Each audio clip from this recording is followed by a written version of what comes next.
I want to begin exactly where a conversation this important deserves to begin, with honesty about what this is and what it is not.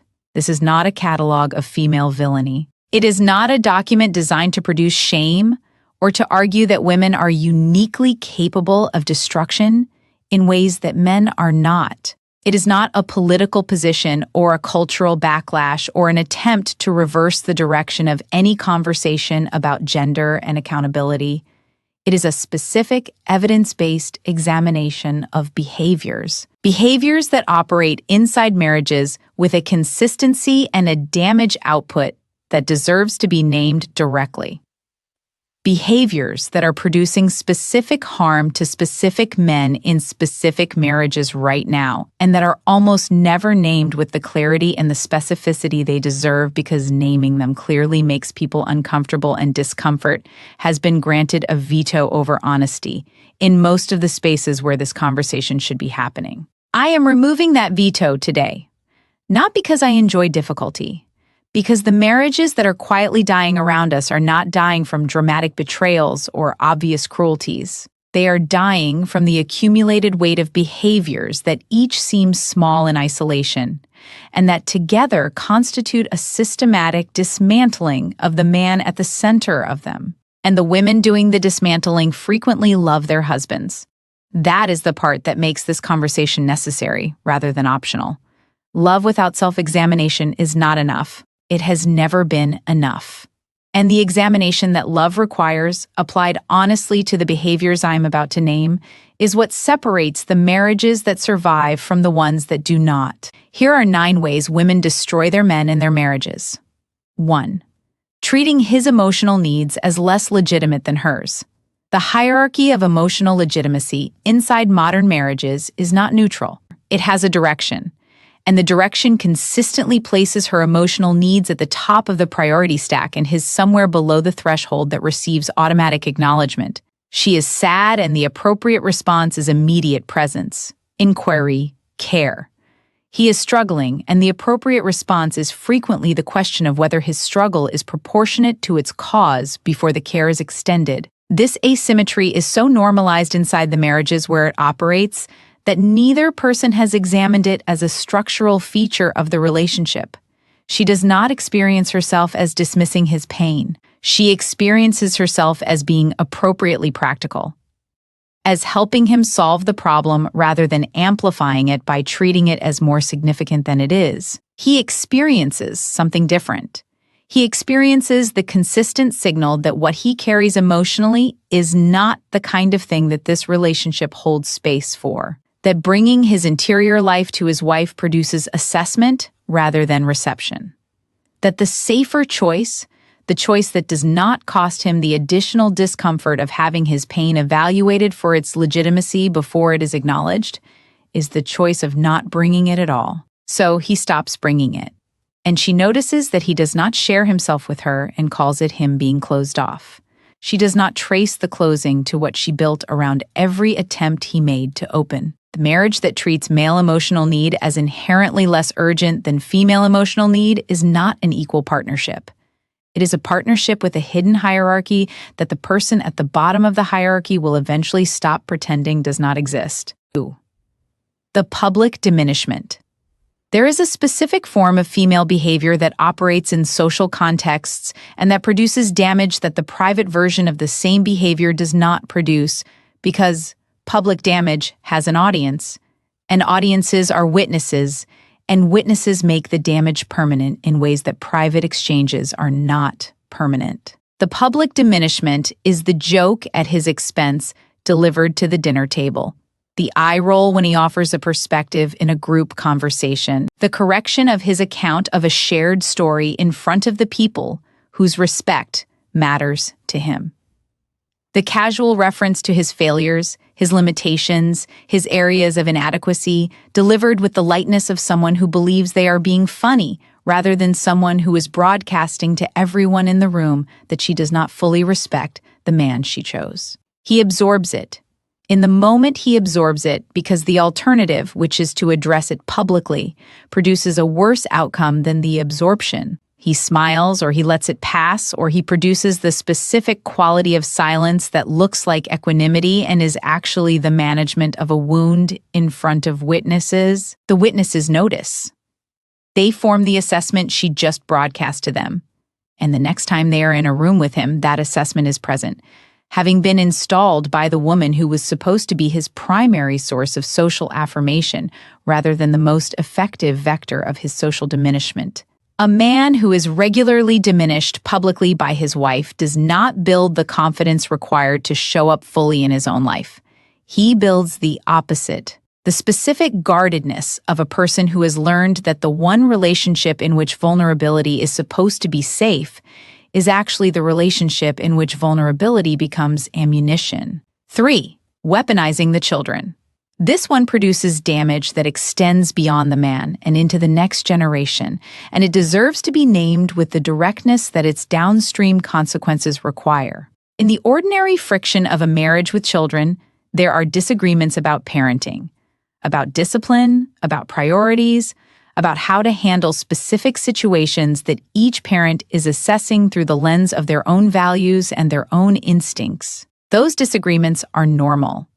They are part of the negotiation that two people with shared responsibility for small humans are required to conduct. The weaponization occurs when she stops negotiating and starts recruiting, when the children become the audience for her assessment of his failures as a father, when his parenting decisions are undermined, not in a private conversation between two adults who are co-parenting, but in front of the children whose respect for their father she is eroding with the specific efficiency of someone who has access to his most important audience, when his relationship with his children becomes the leverage point for her grievances with him as a husband, when his access to his children's emotional reality is managed through her and rationed based on his compliance with her requirements. The man this produces is a man who is being cut off from the most meaningful relationship in his life by the person who controls access to it. The father who has been weaponized against does not simply lose standing with his wife, he loses standing with his children. And the loss of standing with his children is not a marital consequence. It is a life consequence. It shapes who he becomes and what his relationship with those children will be for the rest of his life. 4. The moving goalpost. She is unhappy with something specific. He addresses the specific thing. She is still unhappy. The unhappiness has relocated to a new specific thing that was not previously identified as the source. He addresses that. The unhappiness relocates again. This is the moving goalpost. And the man inside it is not failing to meet the standard. He is inside a system that is not designed to allow him to meet it. Because the goalpost is not marking an actual destination.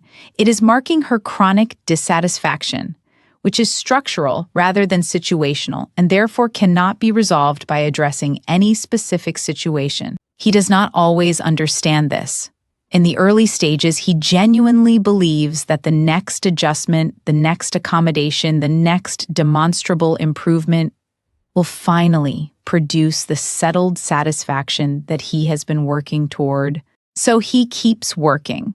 He keeps adjusting. He keeps producing the evidence that he is trying and finding that the evidence is received and immediately followed by the identification of the next thing that is not adequate. What this does to a man over time is specific. It produces the learned helplessness of a person who has tried often enough and failed often enough to have updated his belief about whether trying is connected to succeeding. He stops believing the effort is worth making because the evidence he has accumulated says that effort and outcome are not reliably connected in this marriage. She interprets the stopped effort as him not caring. The loop closes. And the marriage runs on the closed loop of his learned helplessness and her chronic dissatisfaction feeding each other until one of them breaks the circuit by breaking the marriage. 5. Using sex as a reporting system. The previous iteration of this conversation in an earlier script on this channel addressed the weaponization of intimacy directly. I am addressing it again in a different frame because the frame matters, and the frame I want to use here is more precise than the one I used before. Sex in a marriage, when it is functioning as it is supposed to function, is not a reporting system. It is not a mechanism by which his behavior is evaluated and his access to intimacy calibrated to match the evaluation. It is the domain of the relationship where the choice to be together is renewed in its most fundamental and least conditional form. When it becomes a reporting system, when he can trace a direct line between his compliance with her preferences and his access to intimacy, when he understands from accumulated experience that intimacy is available when the report is positive and unavailable when it is not, several things happen simultaneously. The intimacy is contaminated. Even when it is offered inside a system he understands. He cannot receive it as genuine desire because he knows it is conditional. He knows the conditions. And knowing the conditions transforms the intimacy from an expression of genuine wanting into a confirmation that the system is operating as designed. He stops wanting to want her. Not because his desire for her disappears, because desire inside a reporting system is not desire. It is compliance. And a man who has been reduced to compliance in the most intimate domain of his marriage is a man who has been reduced in a way that the marriage cannot recover from without both people being honest about what produced it. 6. The friendship tribunal. She has a group: friends, sisters, her mother, the specific constellation of women who form her primary emotional support infrastructure and who receive, regularly and in detail, the account of what is happening inside her marriage. The account is one-sided, not maliciously, because she is the one giving it and she has access to only one side. But it is one-sided in a way that produces a specific outcome in the tribunal. The tribunal has reached a verdict on him. They reached it gradually, across the accumulation of the account she has been delivering, which has consistently emphasized his failures and his shortcomings and the ways he has disappointed her, and has not consistently emphasized his efforts, his investment, his genuine qualities as a husband and a person. He walks into every interaction with her social infrastructure carrying the weight of a verdict he does not know has been reached. He is being related to by people who have been briefed about his inadequacies by the person whose briefings they trust most. The warmth he might have received from them has been pre-cooled by information he was never given the opportunity to contest, and she wonders why he does not enjoy spending time with her friends. 7.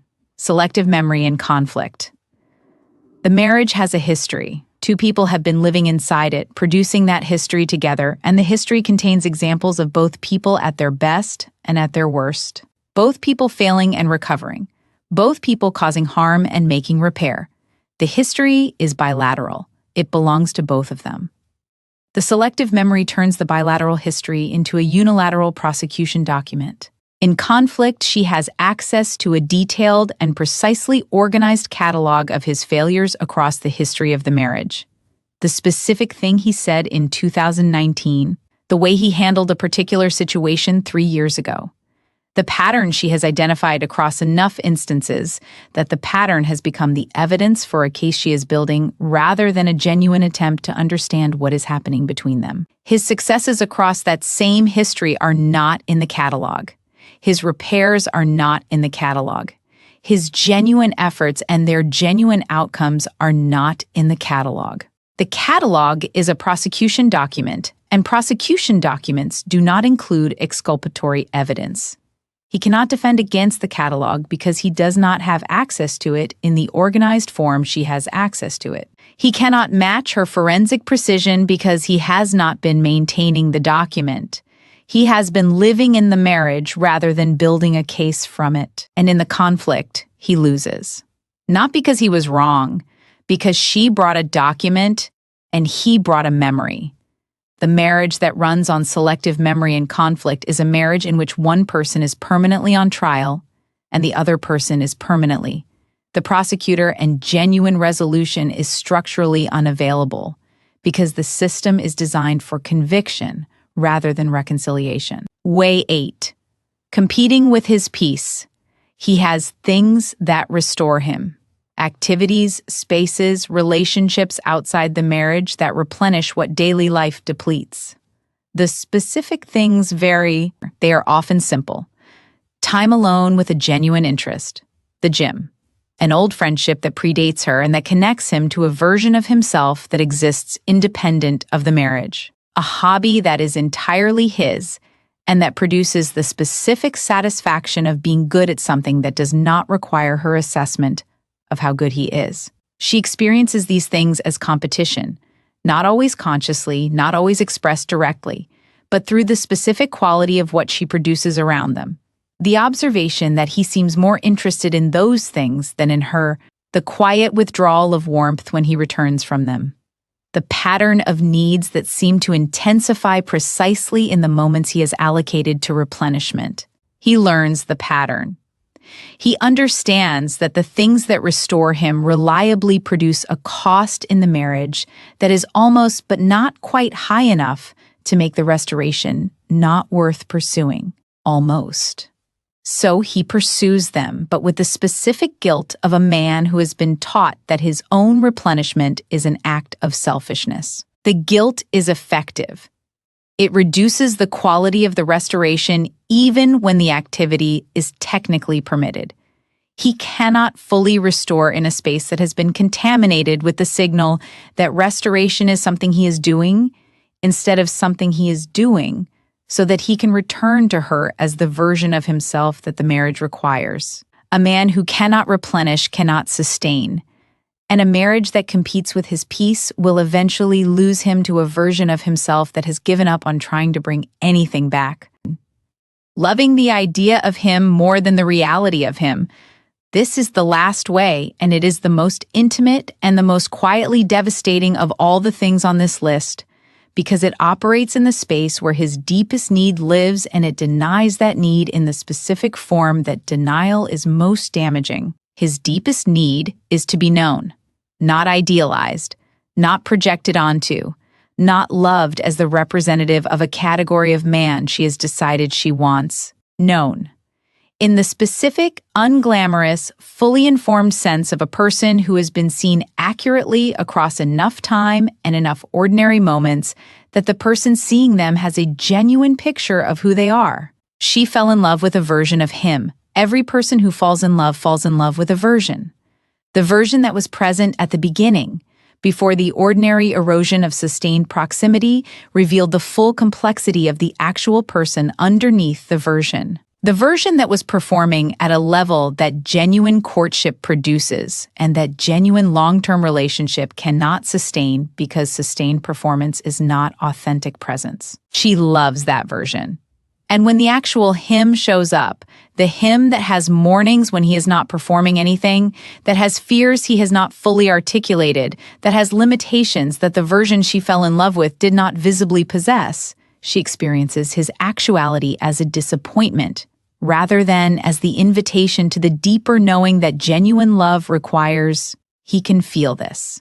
A person always knows when they are being loved as a version of themselves rather than as themselves. It produces the specific loneliness of a man who is physically close to someone and genuinely unknown by them, who has been with someone long enough to have hoped for the real knowing and has discovered that the real knowing is not what is being offered. What is being offered is the continued performance of the version, the requirement to maintain the early presentation, the cost of allowing the actual him to be present in a space that is only hospitable to the version. He either performs indefinitely, which depletes him in ways that eventually produce the very distance she is trying to prevent, or he stops performing, which confirms for her that he has changed, that he is not the man she married, that something has gone wrong. Nothing has gone wrong. He is just actually there, for the first time. And she is experiencing his presence as a loss because she was never in love with the person who just arrived. She was in love with the audition. Here is what I want every woman watching this to receive before she decides how to respond. The 9 things I described are not the inventory of a monster. They are the inventory of an ordinary woman who loves her husband and has not examined what loving him requires in the specific daily moments when the requirement conflicts with her immediate comfort or her immediate need or her immediate preference for winning a dynamic she has not recognized as a competition. The examination is the work, not the grand gesture. not the dramatic declaration of change. The daily, unglamorous, honest examination of the small behaviors that accumulate into the large damage. The marriage you want is on the other side of that examination. And the man you are slowly losing is waiting to be found by the version of you that stopped destroying him long enough to actually see him. This is Miss Anna, and I will be back with more of what nobody else will say. Subscribe if you are ready to keep hearing it.